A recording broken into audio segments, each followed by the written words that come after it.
네, 익산 화실을 청소하고 있었어요. 오전에.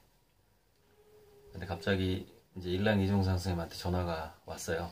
선생님께서 저한테 전화 올 때는 뭐 주로 좋은 소식이죠. 전화 왔는데 어떤 모임에서 모 대기업과 관련된 40대 중반 정도 되는 분이 제 얘기를 하더래요. 그러니까 제가 쓴 글을 읽은 건지 뭐 인문학적인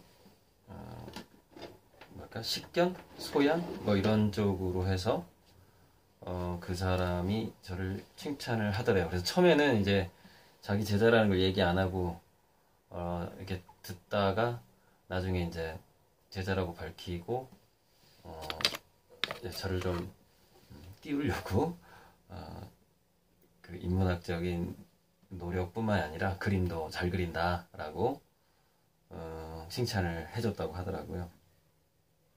굉장히 기분이 좋았고요. 그리고 이제 또 그 제 후원 회장님이신 유길문 회장님이 카네기 전북 지사장이잖아요.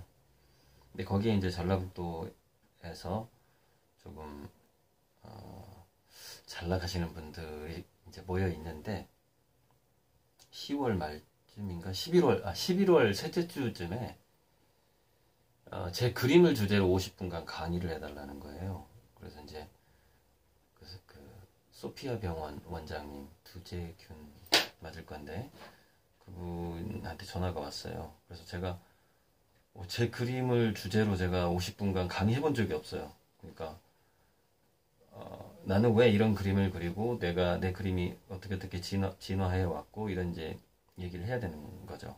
두재균 원장님 맞네요. 뭐 전북대 전 총장님이셨다고 하던데. 그래서 전화 통화 내용 중에 이제 그 강의를 들어봐야 이제 또 소장할 수도 있고 그 내용이 좋으면 이런 그러니까 점점 올해 이제 연말로 다가오면서 내년으로 다가가면서 이제 제 느낌엔 제가 정말 50세가 되면은 제 그림이 괜찮은 가격에 팔리기 시작할 거라고 예상을 하고 뭐 10년 전, 5년 전부터 그렇게 좀 내공을 쌓아왔는데 이제 막 결과들이 나타나고 있고 삼성 수원 쪽에 법원에 팔린 제 그림도 가나아트 쪽에서 심의를 해서 이제 심의를 통과했다는 문자를 또 며칠 전에 받았고 아무튼 기분이 등등등 제가 한 추석 전부터 오늘까지 붓을 좀 놨어요. 그러니까 거의 한 달은 좀 안 된 것 같고 여기 익산을 좀 청소하느라고 청소해야지 또. 아무튼 작업실 문제도 이제 거기 제가 전주 작업실도 예전에 이제 이혼하고 딸을 순천에 맡기고 순천 외할머니한테 맡기고 딸을 보러 다니면서 늘 17번 국도를 왔다 갔다 했었는데 그 국도변에 좀 예쁜 건물이 하나 있더라고요. 그래서 저기서 작업했으면 참 좋겠다 그랬는데 정말 그 이제 건물 그 지하가 제 화실이 된 거고 또 이제 익산으로 이사 와서 익산 IC 왔다 갔다 하면서 아웃도어 있잖아요. 아웃도어 매장이 이제 익산 IC 가다 보면 쭉 나와요. 팔봉 쪽에 큰 길가에. 그런데 아시다시피 아웃도어가 지금 엉망이잖아요. 더 이상 팔리지가 않거든요. 왜냐면 살만한 사람들이 다 사버려가지고. 그러니까 이제 비어가고 있는 거죠. 근데 그 건물주 중에 한 분하고 또 어떻게 연결이 될 것 같아요. 그래서 팔봉 쪽에 아웃도어 건물은 굉장히 크고 그 사각형으로 신식 건물이죠. 그래서 뭐 1층은 아닐 것 같고 2층 정도. 근데 2층 정도만 해도 괜찮아요. 한 계단 정도 이렇게 운동 삼아서 옮기면 되니까. 그래서 어쨌건 팔봉 쪽에 익산 팔봉 쪽에 작업실이 생기지 않을까라는 지금 현재 거기까지 진행이 되고 있고요. 이제 신문 간단히 하자면은 우리가 이제 드로잉이라고 할 때 드로우는 끌다거든요. 이렇게 긋다. 거기서 이제 그림이 나가고 드로잉이 나가죠. 뭐 그건 아주 기본적인 건데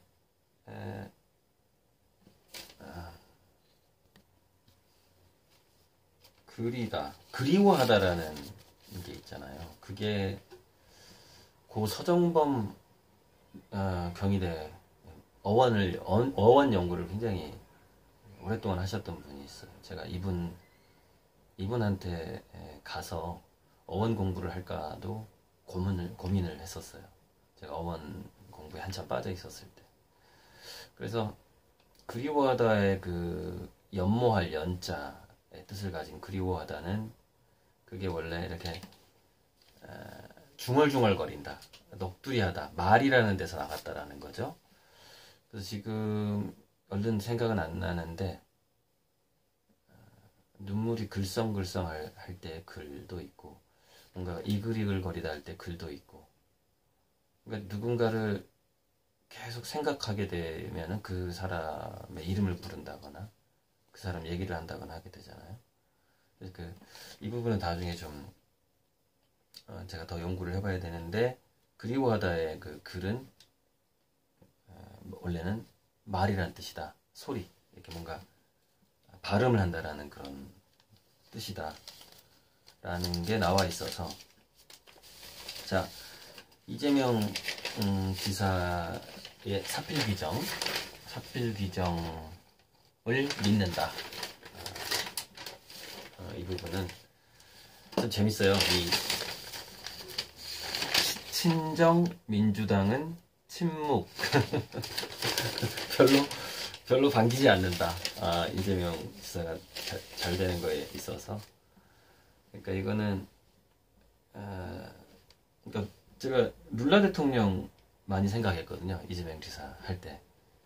그 일하다가 손가락 하나가 잘린 소년 때 무학에 초등학교도 안 나왔을 거야. 아마 무학일 거예요. 룰라 대통령이. 전혀 학력이 없는데도 대통령이 돼서 잘했죠. 그 기간 동안에. 그래서 어린 시절의 아픔을 겪어보지 못한 사람들이 과연 공감 능력이 생길 수 있는 것이냐. 불가능하다고 저는 봅니다. 불가능하다. 그런데 앞으로 세상은 어려움에 정말로 상대적인 빈곤이 아니라 절대적인 빈곤을 경험하게 될 사람들이 많아질 거라는 거죠. 그렇다면은 정말 절대적인 빈곤을 직접 체험한 사람이 리더가 되는 것이 저는 더 좋다고 봐요. 제가 이제 여러 가지 이유로 이재명 지사를 지지하는 발언들을 하고 있는데 무엇보다 직접 경험을 통한 공감 능력이 있다라는 점을 꼽고 싶어요. 다른 이유보다도. 자, 앤드류 은이라고 지금은 인공지능계의 뭐 구루쯤 되는 대단한 사람이 샌프란시스코에서 삼성 CEO 서밋 해가지고 뭐 다음 먹거리는 AI다. 삼성은 그래도 반도체 1등이니까 가능성이 많다. 이런 좀 약간 삼성 듣기 좋은 얘기를 강연을 한 것 같아요. 그거는 뭐 이제 강연료가 어디서 나오느냐에 따라서 좀 그럴 수도 있는 것이니까. 그런데 이 앤드류 응 교수가 이 샌프란시스코 강의에서 했던 이야기 중에서 가장 중요한 포인트를 저는 잡아낸 거죠. 뭐 다 듣지는 않았지만 신문에 이 앤드류 응 교수가 AI is new electricity 라고 발언해서 유명한 사람이에요. 인공지능은 새로운 전기다. 즉 우리가 전기를 이렇게 전기세 내고 쓰듯이 인공지능을 우리가 어느 정도의 그 비용을 내고 누구나 다 쓸 수 있게 된다라는 것이죠. 자, 여러분, 전기를 우리가 쓸 때 그 전기를 이용해서 뭔가 만들기를 하는 사람도 있고 이렇게 비디오만 보는 사람도 있고, 그죠? 우리가 휴대폰이 생겼을 때 게임만 하는 사람이 있고, 뭐, 그렇듯이.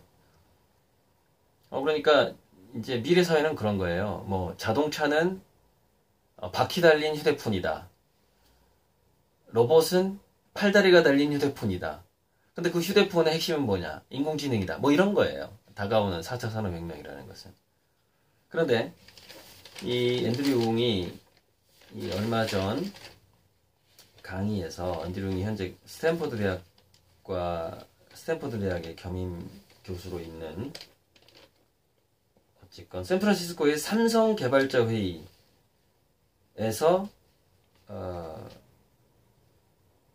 아무튼 강의를 한 것 같아요. 한 것 같은데 아무튼 핵심적인 내용만 얘기하자면 자, 강의 장면이고요. 굉장히 재미있는 구절이 하나 나옵니다.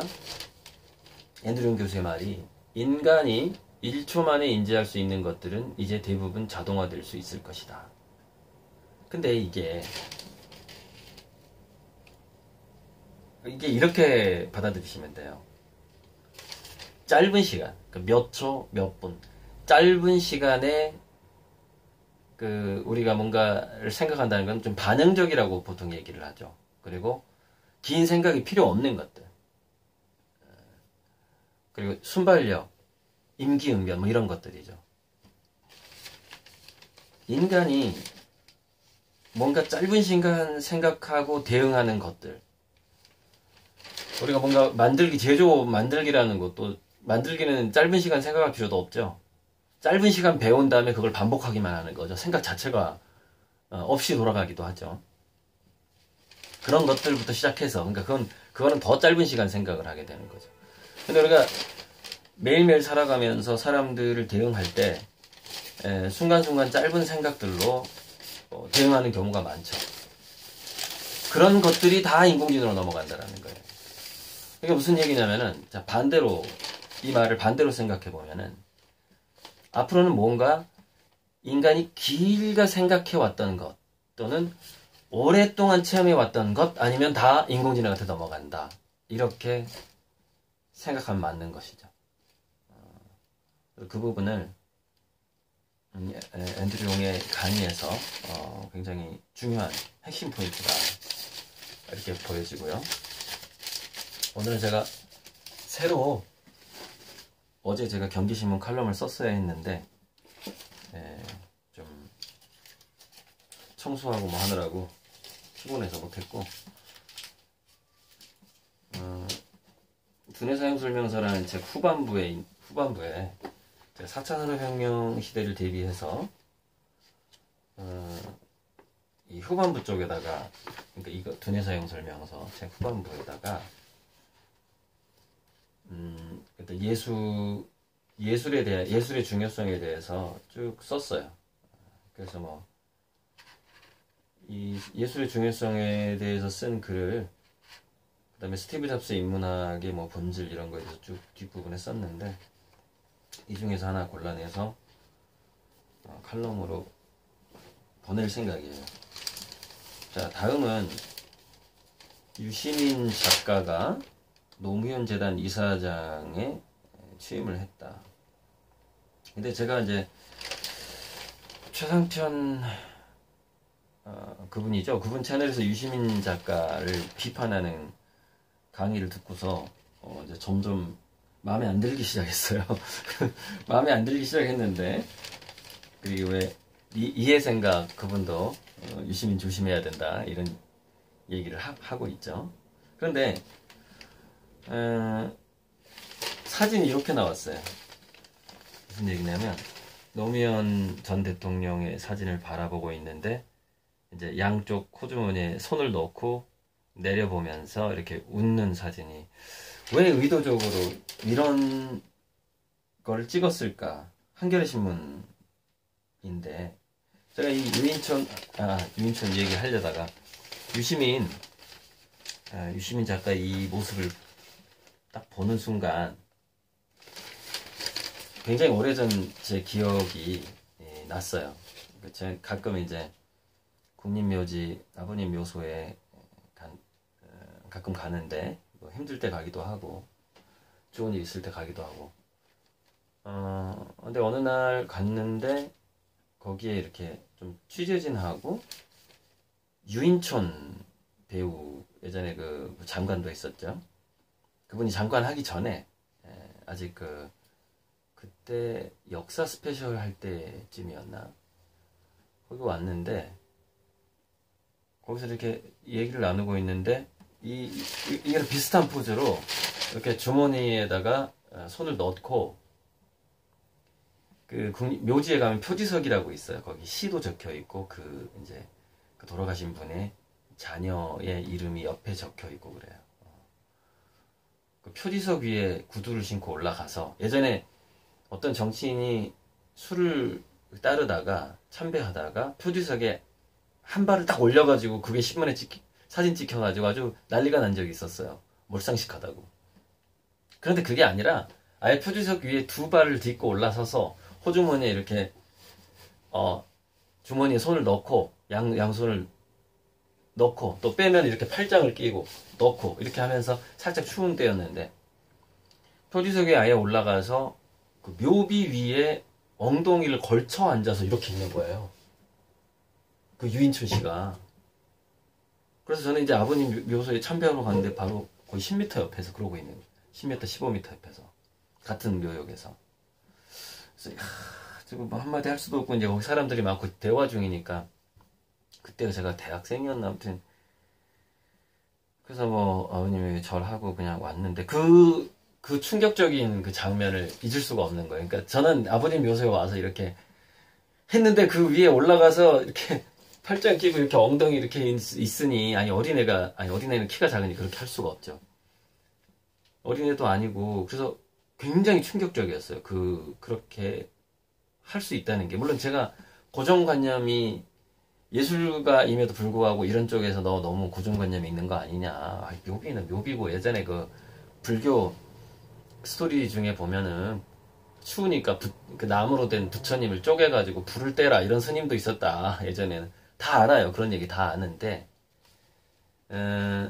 이제 그런 어떤 깨달음에 대한 그런 부분이 아니고 우리가 일상생활에서 거기 참배객도 있는 데서 그렇게 할 수가 있었느냐라는 것이죠. 그러니까 타인의 마음을 배려해주는 차원에서 뭔가 개인적인 깨달음이고 색즉시공 공즉시색 이런 얘기가 아니라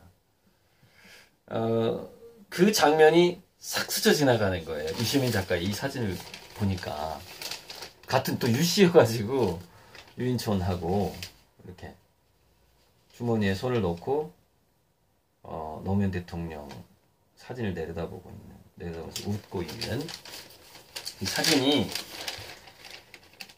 이 의도와 상관없이 비춰지는 모습은 굉장히 기분이 안 좋다라는 것이죠. 저는 개인적으로 기분 안 좋은 기억들하고 이렇게 연결이 된다라는 것입니다. 오늘은 여기까지만 하겠습니다.